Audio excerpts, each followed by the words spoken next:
Saudação aí o pessoal da Ateneu, uma satisfação. Que bom, estamos aqui hoje. Vamos discutir essa discussão aí, essa questão da ultratividade. Eu vi muitos questionamentos aí no próprio chat, nos questionamentos nos grupos, aqui nos comentários, né, das colegas dizendo que ultimamente não sabe como é que tá os sindicatos, que quem trabalha em RH, quem trabalha em DP, era muito mais fácil, todo ano tinha a convenção, todo ano tinha uma convenção para cumprir, e nos últimos tempos tem sido mais difícil identificar a convenção, identificar alguma situação de negociação. Em outros casos eu vi pessoas questionando convenções com perecimento de direitos, direitos que eram consagrados, vocês vendo, direitos que acabam nas novas convenções, quando tem convenção, têm sido reduzidos direitos que já eram às vezes conquistas históricas daquelas categorias, e logicamente quem trabalha na empresa sofre com isso, e principalmente quem tem que aplicar isso, seja o administrador empregado, o cara que trabalha no RH, no DP, né, essa parte que vai operacionalizar o próprio setor de contabilidade da empresa. Então são muitas questões. É importante que a gente entenda basicamente essa discussão sobre a perspectiva da reforma ou deforma trabalhista. Essa reforma ou deforma trabalhista que vem em 2017 tinha um ponto muito importante. As pessoas falaram muito da questão do negociado sobre o legislado, havia um anseio muito grande, até a gente depois falar uma temática sobre negociado sobre o legislado, e havia um anseio muito grande a respeito da questão do negociado sobre o legislado individual, ou seja, o trabalhador negociar diretamente com o empregador as questões do contrato de trabalho, das relações de trabalho.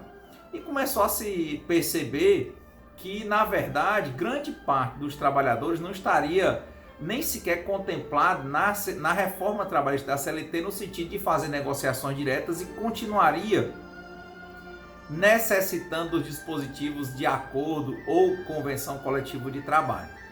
E o porquê que teve esse perecimento, né? Houve uma grande redução na quantidade de convenções e acordos coletivos firmados, né, que porventura estariam em cumprimento no RH e DP, e em alguns casos históricos, né, houve perda de direitos, né? Você vai identificar algumas cláusulas que sumiram, cláusulas de direitos consagrados que foram reduzidas. Então esses questionamentos estão na cabeça das pessoas, e muita gente, inclusive, tem sido levada às vezes pelo senso comum a dizer que isso é culpa dos sindicatos, que os sindicatos também só estavam preocupados com a questão do custeio sindical, e também levantando essa questão porque houve essa alteração, que nós tínhamos uma obrigatoriedade, também pode ser outra temática para a gente discutir, né, da contribuição sindical, que era um dia de trabalho do trabalhador por ano, que vocês descontavam a nível de empresa do trabalhador que ia para o sistema sindical, né, envolvendo sindicato, confederação, federação, né, central, né, dentro dessa perspectiva. Então houve esse impacto. E outro eixo que foi mexido da reforma trabalhista foi a questão do processo, né, porque dificultou a questão de gratuidade de justiça. E aí, dentro desse contexto, fortalecendo mais ainda o papel do sindicato, porque ele estando representado pelo sindicato e ele sendo filiado ao sindicato, ele ainda tem o advogado do sindicato, ou seja, ele não vai ter custos com o sindicato, e por vezes ele vai ter mais facilidade até de conseguir eventual gratuidade. Então é uma situação relevante a se pensar. Então o que tem a ver essa questão toda, esse contexto todo, com a ultratividade? O que é a ultratividade, né? A ultratividade era exatamente dizer que da data base de uma convenção ou de um acordo coletivo de trabalho, caso não fosse firmado um novo acordo coletivo de trabalho ou uma nova convenção coletiva de trabalho, naquela data base, naquela data limite que demarcava o fim da validade da última convenção negociada, né? Em regra, era validade de 1 ano ou até 2 anos, e quando não conseguia negociar ou enquanto estivesse negociando, ficava valendo todos os dispositivos da convenção ou do acordo coletivo anteriormente firmado. Ou seja, não no caso do DP e do RH, ele não sentia, por exemplo, muito a falta da convenção ou do acordo. Por quê? Porque enquanto não tivesse negociado a nova, a velha valia. E essa história quer dizer ultratividade, ou seja, ter efeitos que ultrapassam a validade. Então, ultrapassa a validade da convenção anterior, da data base, da data limite, da data fim, para ficar valendo até que a nova convenção ou novo acordo coletivo, porventura, chegasse. Não é? Então, a nível de ultratividade, é importante que você tenha essa noção. É por isso que nunca, praticamente, você via os trabalhadores descobertos de convenção ou acordo coletivo. De regra, você estava sempre com o acordo ou a convenção coletiva na mão, conforme o que tivesse sido negociado. E depois da reforma trabalhista ficou essa questão. Por quê? Porque na reforma trabalhista inseriram um dispositivo que veda literalmente a ultratividade. E lá na CLT, se vocês abrirem a CLT, é exatamente o artigo 614. Lá no 614 ele diz assim: os sindicatos convenientes, né, ou seja, que vão firmar negociando a convenção ou acordo coletivo, né, ou as empresas acordantes, elas poderão, conjunta ou separadamente, dentro de 8 dias da assinatura da convenção coletiva de trabalho ou do acordo coletivo de trabalho, né, o depósito de uma via do mesmo para fim de registro e arquivo no Departamento Nacional do Trabalho, né, que é o que dizia, na Superintendência Regional do Trabalho, que é a atualização disso, ou seja, vocês viam e veem isso pelo sistema mediador, lá no site do Ministério, antigo Ministério do Trabalho, hoje com essas funções no Ministério da Economia. Então, o que quer dizer? Que a validade da convenção e do acordo estava depois do depósito, contavam 8 dias, eles tinham que fazer o depósito para que ela valesse da data que tinha sido firmada, não é? Então, beleza. Teve a convenção, né? Quando tinha a convenção, o acordo firmado, ele ficava valendo até que um novo acordo viesse, não é? Contudo, esse 614 ele foi alterado com essa lei da reforma trabalhista, que é a lei 13.467 de 2017. E nessa lei eles inseriram exatamente no artigo 614 da CLT o parágrafo 3º. E o que diz no parágrafo 3º? Não será permitido estipular duração de convenção coletiva ou acordo coletivo de trabalho, não é isso? Num período superior a 2 anos, né? Sendo vedada a ultratividade. Então, estou indo bem devagar para você ver se você compreende. Então, a ultratividade, os efeitos ultrapassarem os 2 anos, que era o tempo máximo de validade do acordo ou da convenção coletiva de trabalho. Então, você que trabalha em empresa, em RH e DP, não sentia falta, nem via muito o sindicato, nem sentia falta da convenção. Por quê? Porque enquanto não viesse a nova, a velha estava valendo. E agora, com o artigo 614, parágrafo 3º, que só foi inserido em 2017, passou a valer apenas a partir de novembro de 2017. As convenções foram ter impacto a partir de, exatamente, se estivessem valendo 2018 para 2019, 2019 para 2020. Então, vocês estão começando a sentir a falta das convenções, principalmente de 2019 para cá. Porque, por ocasião da reforma trabalhista, muitas convenções e acordos coletivos estavam vigorando e passaram mais um ano, por exemplo. Passaram o ano de 2018, ou passaram 2018, 2019, e agora 2020, você está sentindo uma queda cada vez maior da quantidade de instrumentos de negociação coletiva de trabalho regulando essas questões. Então, esse é um ponto. Ultratividade. Ultratividade é isso. Ultrapassarem os efeitos das convenções ou acordos coletivos, passando o quê? Ultrapassando os 2 anos. Até que viesse uma nova convenção ou acordo coletivo negociado, aquela anterior valia. Ponto. Como isso aí acabou, estamos começando a sentir aí a falta, e falamos muito de fraqueza das entidades representativas, né? Agora há pouco comentou aí a Vanessa, a Edna, algumas colegas falando exatamente que, comparando aí sindicatos rurais com sindicatos urbanos, comparando aí qual era o mais forte, sindicatos que eram fortes que não estavam conseguindo, que tinham sindicatos importantes, que sempre tiveram na luta, que não conseguiram sequer firmar acordo ou convenção coletiva de trabalho, e está gerando muitos problemas porque regulavam várias situações para melhoria das condições de trabalho na relação de trabalho. Então veja, o problema inicial, numa primeira linha, né, a gente tem que entender o que é o sindicato. Sindicato é síndicos, é aquele que protege, é aquele que defende. Mas o sindicato ele é formado pela união de trabalhadores. Tanto que, por exemplo, nas línguas anglo-saxãs ou saxãs, né, se chama trade unions, união de trabalhadores, né, união no trabalho. Tem até uma imagem interessante que traz assim um desenho de uma mão, sendo aquela mão formada por vários trabalhadores, né, e essa força aqui, a mão, seria o sindicato. Então a força do sindicato para negociar vem da união dos trabalhadores. Qual o problema que há? Muitas categorias, os trabalhadores da base estão distantes dos sindicatos, não é? Muitas categorias não têm, por exemplo, nível de arregimentação para usarem os instrumentos de pressão. E quais são os instrumentos de pressão dos sindicatos? Grosso modo, o instrumento de pressão basicamente é a greve. Mas a greve, ela é um direito, como diz o professor Gerson Marques, antipático. Por quê? Porque o empresário, logicamente, não gosta de greve, que é a paralisação pacífica do serviço, e gera prejuízo. Por que gera prejuízo? Porque tem que fazer com que doa alguma coisa para que se reabram os canais de negociação e melhorem as propostas na mesa de negociação coletiva, tá?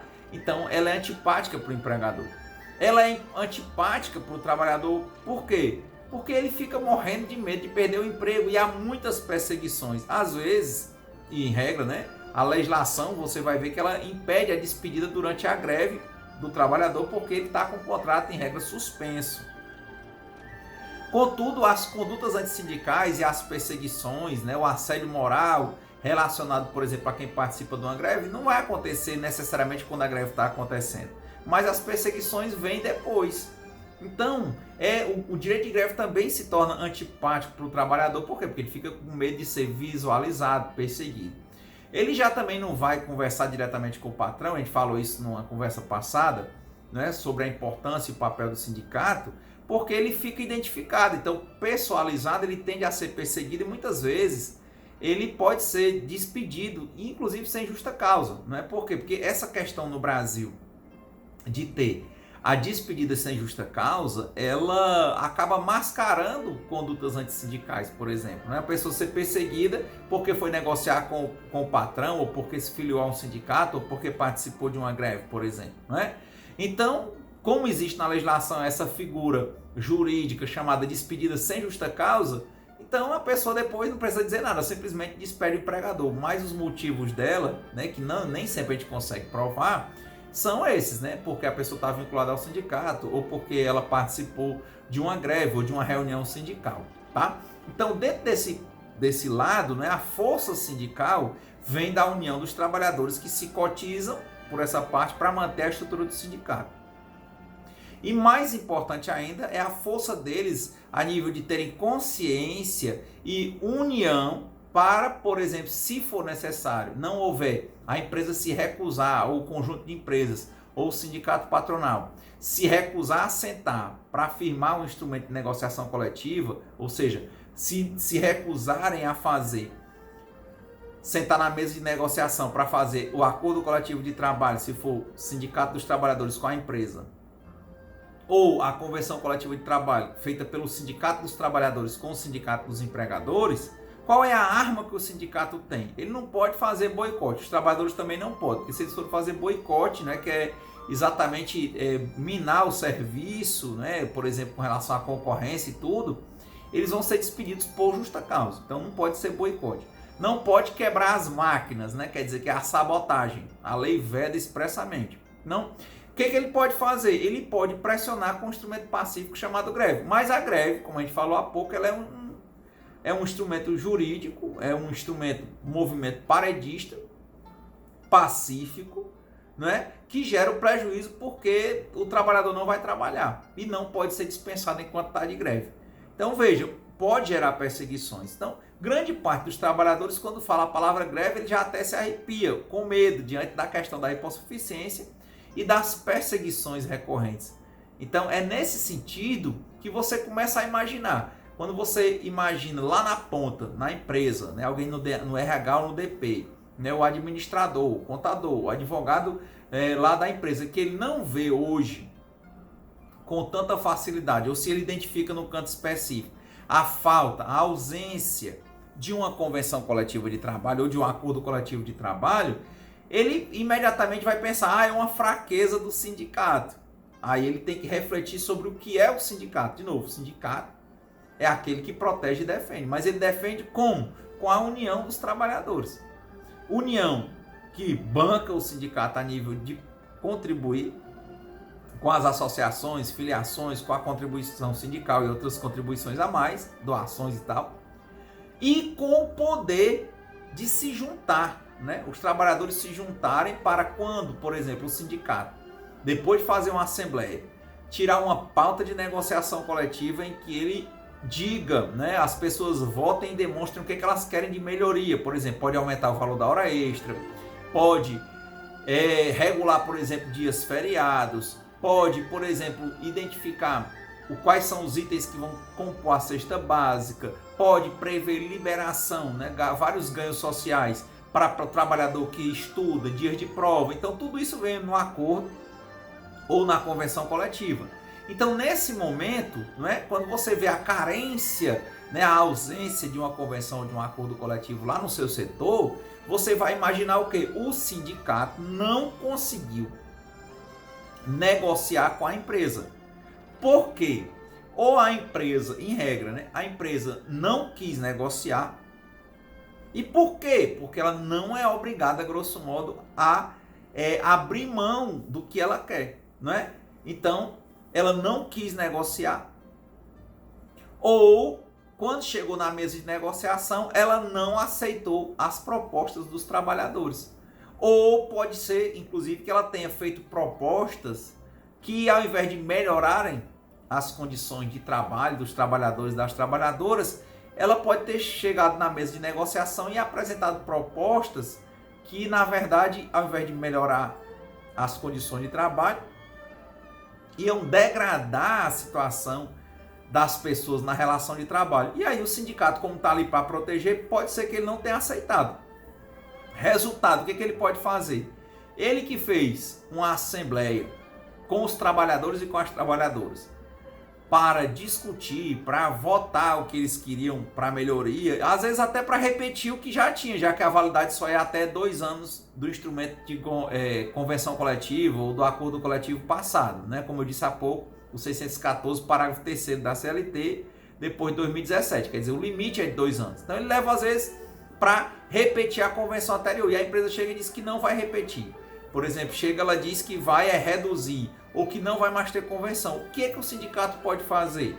Existe uma ação que obrigue a empresa a negociar? Em regra, não. Não é? É um direito, como chama, potestativo dela.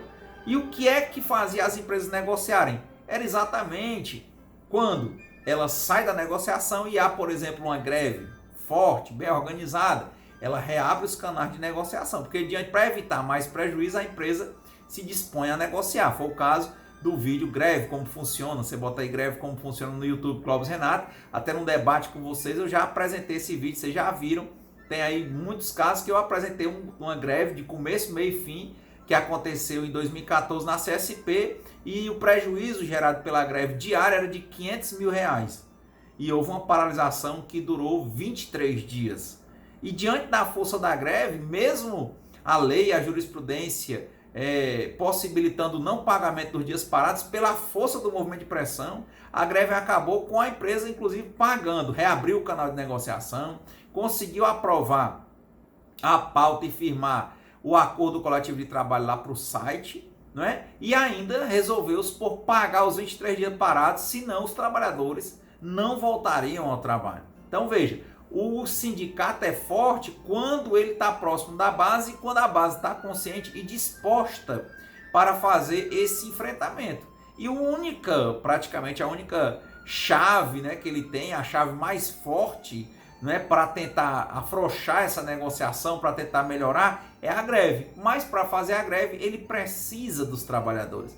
Ele precisa fazer uma assembleia para que os trabalhadores discutam os motivos dessa greve e aprovem a greve e, mais do que tudo, adiram à greve. Sem adesão à greve, quer dizer, não adianta aprovar a greve sem adesão, porque se não tiver adesão, não tem prejuízo. Sem prejuízo, o empregador não vai temer os prejuízos e, consequentemente, ele não vai sentar novamente na mesa para reabrir esse canal de negociação. Contudo, tem esse problema, não é? A grande maioria dos trabalhadores e das trabalhadoras, porque estão numa posição de hipossuficiência social, que a gente já conversou sobre isso, eles temem muito participar de uma greve. Por quê? Porque tendem a ser identificados e depois perseguidos e despedidos, e o que eles têm é apenas a força de trabalho deles para vender, e tem muito medo, na verdade, de perderem um emprego, de não conseguirem outro, de se sentirem rejeitados, impotentes, se sentirem fracassados, né? A questão, inclusive, da perseguição, constar numa lista suja, né? Depois da empresa, quando forem buscar informações, né, sobre a conduta dele em outras empresas, a empresa, por exemplo, colocar ele numa lista e der mal ou más informações sobre essa pessoa, ele tem muito medo disso. Então isso aí é que enfraquece o movimento sindical. A ultratividade, a meu ver, né, os efeitos conseguirem sobejar o limite de 2 anos, 1 ou 2 anos de validade da convenção, quer dizer, poder, né, ficar valendo uma convenção até que a nova fosse negociada, ele era muito bom para os trabalhadores. Bom por isso, porque quando não tinha força para negociar, você tinha um instrumento que melhorava, porque na regra é o quê? A Constituição, né, traz diversos direitos no artigo 7º dos trabalhadores. A legislação é para melhorar a Constituição, detalhar ela, e pode melhorar, não pode contrariar nem reduzir.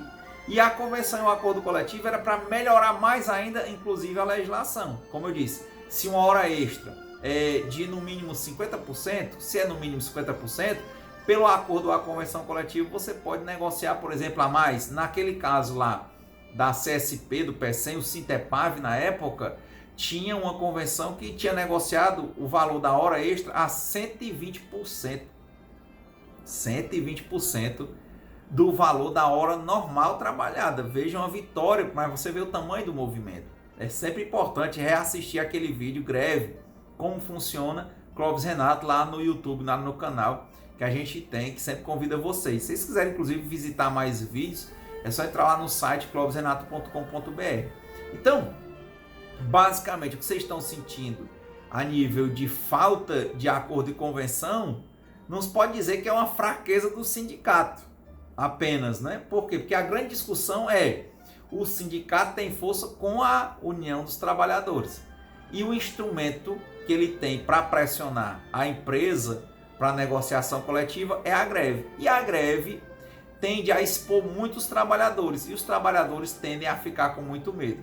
E ainda tem categorias em que a exposição é muito maior. A gente conversou outro dia, a gente estava aqui batendo um papo com o pessoal dos postos. Mais difícil, porque, por exemplo, você fica com 1 ou 2 frentistas. Se tiver uma greve, ele é identificado imediatamente, né? Então, a massa de pessoas para substituir, a possibilidade desse trabalhador que porventura tenha feito greve numa categoria que ele é facilmente identificado, dele ser dispensado pouco tempo depois da greve, uma despedida sem justa causa, é muito recorrente, e ele tem consciência disso. Então, o contrato de trabalho, ele é um contrato realidade. Clóvis, e traga aí então, se a lei está dizendo isso, então infelizmente agora a gente não tem mais jeito, né? o próprio Supremo, como é que a gente faz isso? O que você acha a nível de Constituição para outra atividade? Bom, o que eu também compreendo é que pela Constituição a ultratividade ela é permitida, desde que seja para melhoria das condições dos trabalhadores, né? Então, na minha leitura, num primeiro momento, né, essa convenção que não está tendo ultratividade por essa lei, na minha compreensão e respeito quem pensa o contrário, esse dispositivo, a meu ver, é inconstitucional, apesar do Supremo Tribunal Federal estar tendendo a compreender a constitucionalidade dele. E eu acho que ele é inconstitucional, né? E eu acho que ele representa um retrocesso social. Mas você deve estar questionando é o seguinte: não, Clóvis, eu quero é o dispositivo, né? Eu quero é o artigo da Constituição. E eu tenho o artigo 114 da Constituição. Se você entrar lá no site do Planalto, é só colocar artigo 114 da Constituição e você vai ver que no parágrafo 2º do artigo 114 da Constituição ele diz assim: recusando-se quaisquer das partes a negociação coletiva. Tá vendo? Entendeu? Ele chamou para negociação, digamos, o sindicato fez uma assembleia com os trabalhadores e tirou a pauta para ser negociada do que seria a minuta de acordo ou convenção coletiva, conforme o caso.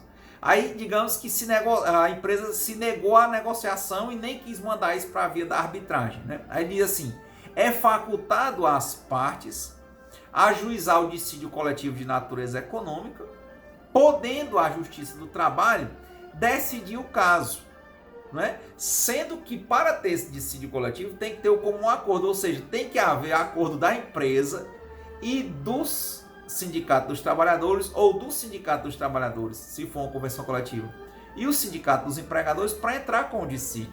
Então, muitas vezes a empresa nem quer negociar e nem faz o comum acordo. E pelo TST, se não tiver comum acordo, pelo próprio Supremo, se não tiver comum acordo, não pode entrar com ação. Então, não tem uma ação judicial que possa impor a existência de um acordo ou de uma convenção coletiva de trabalho. Mas eu estou falando aqui é que eu acho que o artigo 614, parágrafo 3º da CLT, com essa alteração de 2017, eu entendo que ele é inconstitucional, porque nesse mesmo parágrafo 2º do artigo 114 da Constituição, lá no final ele diz assim, que tem que respeitar, tanto na negociação quanto na Justiça do Trabalho, as normas mínimas de proteção ao trabalhador e as convencionadas anteriormente. Então, esse finalzinho que tem que respeitar o que foi convencionado anteriormente, a meu ver, é o maior embasamento para a ultratividade. É o maior, não é? Então, se eu tenho que respeitar o que foi convencionado anteriormente, por que eu não posso ter ultratividade? Se já é um ganho, já é uma conquista do trabalhador, já estava sendo implantada pelo RH e pelo DP, pelos gestores, pelo setor de contabilidade da empresa, não é? Por que eu não posso continuar com isso, não é? Logicamente, talvez você esteja se questionando, mas aí o sindicato, por exemplo, poderia ficar deitado lá em berço esplêndido e ficar uma convenção antiga, ultrapassada e não ter outra. Em casos excepcionais, isso chegou inclusive a acontecer, mas mesmo uma convenção antiga, renovando dispositivos, né, melhorando dispositivos, é melhor do que não ter uma convenção, em regra, né? E a maioria dos sindicatos, em verdade, negociava anualmente, até mesmo, não ficava em 2 anos, ficava ano a ano negociando novo acordo ou nova convenção coletiva de trabalho. E, logicamente, que enquanto o outro estava funcionando, aquilo ali gerava um instrumento de pressão. Mas quando fica sem nada, né, sem nenhuma convenção, quer dizer, o ônus é mais para o trabalhador e o bônus é mais para o empregador. E fica uma situação desigual. Então, conforme o artigo 114, parágrafo 2º, in fine, né, lá da Constituição, eu entendo, respeitando posições divergentes, que o artigo 614 da CLT, o parágrafo 3º, que veio pela reforma trabalhista, que diz que não pode ter ultratividade, eu entendo que ele é inconstitucional. É o meu posicionamento. Eu entendo que esse dispositivo traz e está trazendo um retrocesso social, que é por isso que está fazendo vocês que são de RH e DP sentirem falta hoje. Então, para a gente ir concluindo essa perspectiva aqui sobre ultratividade, estão entendendo, né? Ultratividade é ultrapassar. o tempo da database, o tempo limite de uma convenção, de um acordo coletivo, ultrapassar o período nele delimitado. E por que ultrapassa? Porque na Constituição, no artigo 114, parágrafo 2º, dizia, não é, que se as partes se recusassem à negociação, se não quisessem arbitragem, poderiam ir ao judiciário se houvesse como um acordo, e de todo modo tinha que respeitar as disposições convencionadas anteriormente. Ou seja, tem que avançar, também não pode ir negociar uma convenção ou um acordo coletivo para reduzir direitos que já eram conquistas dos trabalhadores e das trabalhadoras, entendeu? Então ele tinha que avançar. Até na decisão judicial tem que avançar. Se a gente não consegue, por exemplo, um aumento, né, que as pessoas chamam de dissídio, né, muito comum nas empresas, não consegue um aumento de 5%, de 3%. Então, se fosse para o judiciário, o que é que o TST costuma dar? A inflação. Mas é um avanço, porque se não tivesse dado nem a inflação, o dinheiro que entrou com 1.000, se tem uma inflação de 3%, então é 1.000 menos 3%. No outro ano, 1.000 menos 5%, 1.000 menos 10%. Então tem que ter ao menos essa correção a nível de correção inflacionária. Então, muitas vezes, a negociação ela vai por aí. Essa própria greve dos Correios, né? Vocês viram a força dos Correios. E o judiciário ele é reacionário muitas vezes com o movimento também. Quer você ver como é difícil a vida do sindicalista, por isso que eles têm a estabilidade, mas não resolve muito, porque muitas vezes o sindicalista, quando ele perde o mandato, quando acaba aquilo ali, ele volta para a empresa e pouco tempo depois a empresa dispensa, né? Que é um ano depois acaba a estabilidade, um ano após o fim do mandato. Estabilidade que é do registro da candidatura até um ano após o fim do mandato. E aí quando ele volta, ela dispensa, e porque ele era sindicalista, às vezes ele entra numa lista suja e as empresas não querem mais que aquele trabalhador trabalhe naquela categoria. Por isso que muitas vezes você vê líderes sindicais que passam muito tempo no poder, e muitas vezes é porque às vezes é uma blindagem da categoria, porque sabe que ele às vezes faz uma boa representação e sabe que se ele voltar para a base é possível que ele não mais seja inserido no mercado de trabalho, né? Para você ver como há uma dificuldade social até mesmo da liderança, porque o sindicato ele é uma pessoa jurídica e despersonaliza a luta, mas as pessoas que compõem o sindicato, que compõem a diretoria, são pessoas que são integrantes daquela categoria, integrantes da base, não é? Então isso gera problemas. Então, para você ver qual é uma posição difícil, muita gente tenta, né? Eu vou passar depois para vocês pensarem, tem um vídeo nosso para a gente refletir, que é uma denúncia da Confederação Sindical Internacional sobre essas questões de perseguição antissindical lá na China. Hoje, para você imaginar, uma denúncia que começou em 2018, está sendo avaliada pelo Comitê de Liberdade Sindical da OIT. Para você imaginar o que é a posição do sindicalista, como ele é perseguido, e que mesmo assim, diante das dificuldades no ambiente de trabalho, há uma sensibilização muitas vezes para essa questão da justiça, porque ele coloca a vida dele em risco, a vida profissional, não é? Então, para você ver que a força do sindicato é a união dos trabalhadores. Para além do custeio, é a união, por exemplo, para que, se não houver uma negociação coletiva, já que não vai haver outra atividade, para que haja, por exemplo, uma aprovação de uma greve para reabrir os canais de negociação. Mas os trabalhadores têm que estar conscientes e unidos. E grande parte disso, a desunião, muitas vezes vem do medo de serem perseguidos e perderem o emprego depois. Então, o que é que eles ficam pensando exatamente? O que adianta ganhar, ou possivelmente ganhar, ou talvez não ganhar, né, fazendo uma greve e depois perder o emprego? E eles ficam com medo. Então, para você ver como é heróica a atitude de quem realmente vê a necessidade de um ambiente de trabalho, vê um ambiente precário e resolve, por exemplo, participar de um movimento paredista como uma greve, fortalecer a posição do sindicato na mesa de negociação e conseguir fazer com que a empresa, porventura, sente novamente na mesa e possa negociar de verdade, e não chegar lá para retirar direitos, e realmente consigam a melhoria das condições de trabalho e de produção nessa negociação com a empresa. Mas tem que ter negociação, né? Então, a ultratividade, basicamente, na nossa conversa de hoje, ela traz esses pontos.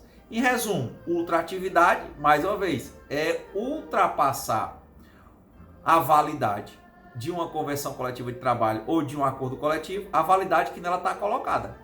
Ultrapassar 1 ano ou 2 anos para o qual ela foi negociada, conforme sempre aconteceu e conforme permite o artigo 114, parágrafo 2º da Constituição.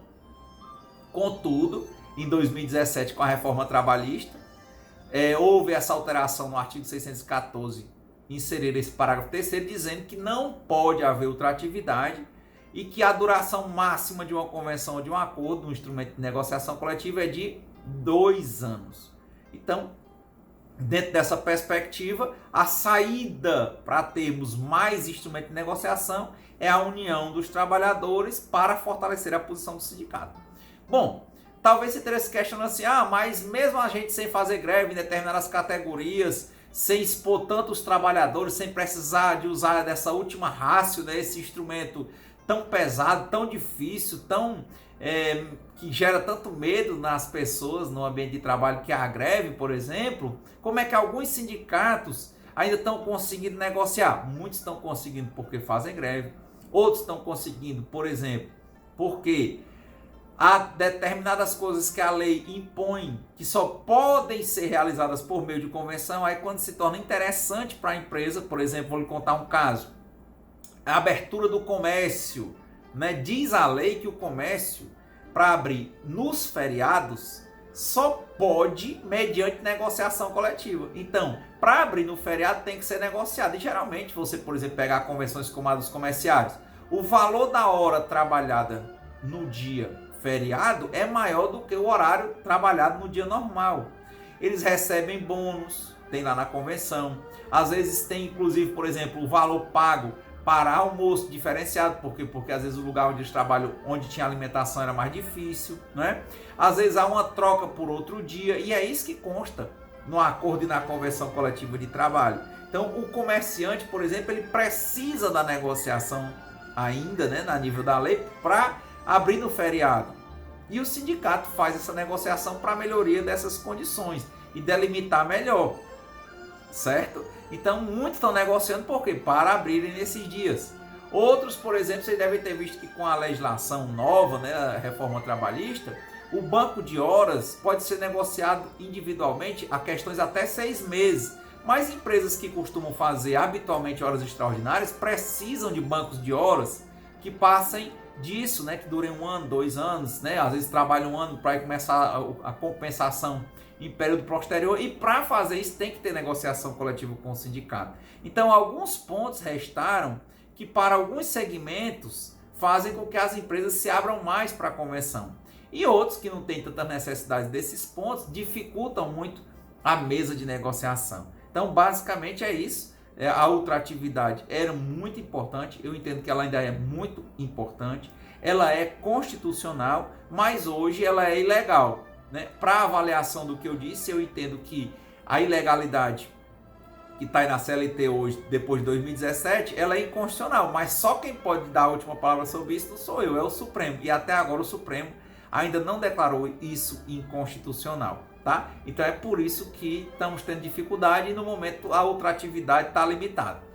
Para a gente concluir essa parte, é importante ver situações sobre ultratividade que ainda tem, às vezes, excepcionalmente. Eu vi uma situação liminar, por exemplo, no caso da greve dos postos de gasolina, há 1 ano, ou foi 2 anos mais ou menos atrás, e que, por exemplo, não havia negociação e o posto precisava abrir, tinha uma lei que impunha multa se ele não abrisse, por exemplo, e não tinha negociado os dias feriados. Então, pediu-se uma liminar, a advocacia do sindicato entrou com a ação, pediu uma liminar dizendo o quê? Que enquanto, já que tinha essa questão, né, legal, e o medo da empresa de ser multada dos postos, que enquanto não viesse a nova negociação, não viesse a nova convenção e o acordo, porque o posto estava precisando desses dias, já que o judiciário não quis fechar, também aconteceu com farmácia, né? Então, que ficasse valendo os termos da convenção do acordo anterior até que o novo viesse, já que ele precisava, por exemplo, abrir nos feriados. Então, quer dizer, ainda há alguns suspiros, algumas situações excepcionais, mas que muito do jurídico tem quebrado a cabeça para tentar as melhores saídas e não expor os trabalhadores e não fazer com que haja perecimento da dignidade da pessoa humana. Então, por hoje, agradecer a vocês aqui que estão participando dessa primeira parte da nossa conversa sobre ultratividade. Obrigado ao pessoal que está seguindo lá no Clóvis Direito no Instagram, no Facebook, no Clóvis Renato Direitos Humanos, no YouTube, né? E vamos continuar aqui com a nossa conversa.